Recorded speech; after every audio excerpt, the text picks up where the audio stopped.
আজকের পর থেকে তোরা আর আমাকে আগের নামে ডাকবি না, আমাকে ডাকবি ইয়ামিন দ্য রিচেস্ট ম্যান। চাইলে তোরা দ্য রিচ ম্যান নামেও ডাকতে পারিস। মামা তোর মনে হয় শীত লাগতেছে, হুডিটা পর। কেন, তোর গরম লাগতেছে নাকি?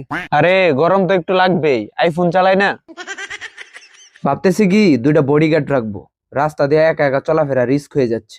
ভাবতেছি ওয়াইল্ড লাইফ ফটোগ্রাফি স্টার্ট করব। ভাবতেছি গরিব পোলাপানের সাথে আর মেলামেশা করবো না, তোমার স্ট্যাটাস লো হয়ে যাবে। ভাবতেছি একটা অ্যাকশন মুভি মেক করে হলিউডে রিলিজ দিব আর অস্কার জিতে নিব। সিনেমা বানাবি তো বাজেট কই পাবি? বাজেট লাগবে কেন, আমার আইফোন আছে না। আগে অ্যান্ড্রয়েড দিয়ে আকাশের ছবি তুললে মনে হতো এটা আকাশ না, শ্যাওলাবার আদিম যুগের পুকুর। আর এখন আইফোন দিয়ে আকাশের ছবি তুললে মনে হয় যে জেমস ওয়েব টেলিস্কোপ দিয়ে ফটো তুলতেছি। মামা চল জিমে যাই। তুই আবার জিমও করস? আরে বেটা আমি তো জিম করি না, জিমে যাই একটা মিরর সেলফি তোলার জন্য। শোন বেটা, আইফোন কেনার জন্য বড় লুক হওয়া লাগে না, বড় কলিজা লাগে। বন্ধু ফোনে কথা বলার সময় তোর কানে ব্যথা করে না? না তো, কেন? না মানে অ্যান্ড্রয়েডের রেডিয়েশনটা একটু বেশি তো। কালকে রাতের বেলায় মালটা দিয়ে একটা জোনাকির ছবি তুলছিলাম, জোনাকি মনে হয় নাই, মনে হয়েছে যে স্টেডিয়ামের ফ্ল্যাশ লাইট। আর আমার বন্ধু কি বলে জানিস, যে আমার আইফোন দিয়ে ছবি তুলে নাকি ওর নাকের সব ব্ল্যাক হেডস বোঝা যায়। আমি বললাম আরে বেটা এটা হলো আইফোনের ডিটেলস, আইফোন ফেক না, যা দেখায় সবই হলো রিয়েল, বুঝছ নাই? আর ডিএসএলআর ওইগুলো এখন মিউজিয়ামে রাখার জিনিস।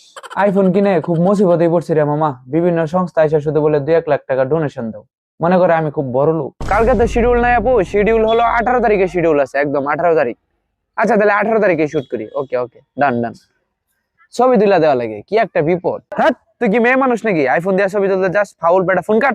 আমার মনে হয় এই মাসে আমার বিয়েটা হয়ে যাবে। হেই সিরি, খেতে চাচ্ছি একটা বিড়ি। আমার ফোনের সিকিউরিটির কথা বলাই বাহুল্য, একদিন সকালে ওইটা ফেস লক খুলবো, দেখি লক খুলে না।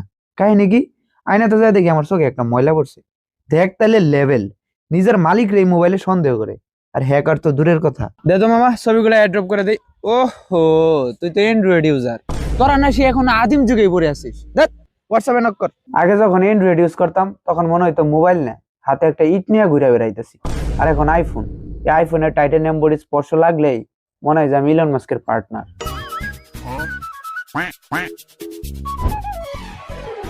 আরে বেটা তোদের ফোন গরম হয়ে গেলে তোরা ফোন ফালায় দৌড় দিস, কখন জানি ব্রাস্ট হয়ে যায় অ্যান্ড্রয়েড। আর আমার ফোন গরম হয়ে গেলে আমি জামা কাপড় আয়রন করি। দেখ মামা আমাদের যে আইফোনের ইমোজি চকচক করে, মনে হয় যে সদ্য গোসল করে আইলো, আর তোদের অ্যান্ড্রয়েডের ইমোজি মনে হয় জন্ডিস হয়েছে, ফ্যাক ফ্যাক করে। হ্যাঁ বুঝলি মামা, সেদিনকে এক ভিক্ষুকরে ভিক্ষা দিতে গেছি, ভিক্ষুক আমাকে দেখে দৌড় দিছে। আমি ভাবলাম কি হইলো, পরে পকেটের দিকে চেয়ে দেখি যে অ্যাপলের লোগো বের হয়ে আছে। কে জানে আমারে হয়তো সিআইএ এর এজেন্ট ভাবছে। মনটা খুব খারাপ রে মামা। কেন? আরে শপিং করতে গেছিলাম, যাই দেখি একটা শার্টের দাম আমার এই আইফোনের ব্যাক কভারের থেকেও কম। এত কম দামি জিনিস, ছি। अभी मैं गाली नहीं दे सकता। नहीं, गाली नहीं देना। अब फैमिली फैमिली देखती है, वरना मैं ऐसे ऐसे गाली दूं, ऐसे ऐसे गाली दूं ना, जिंदगी भर याद रखें ये बड़े हुए।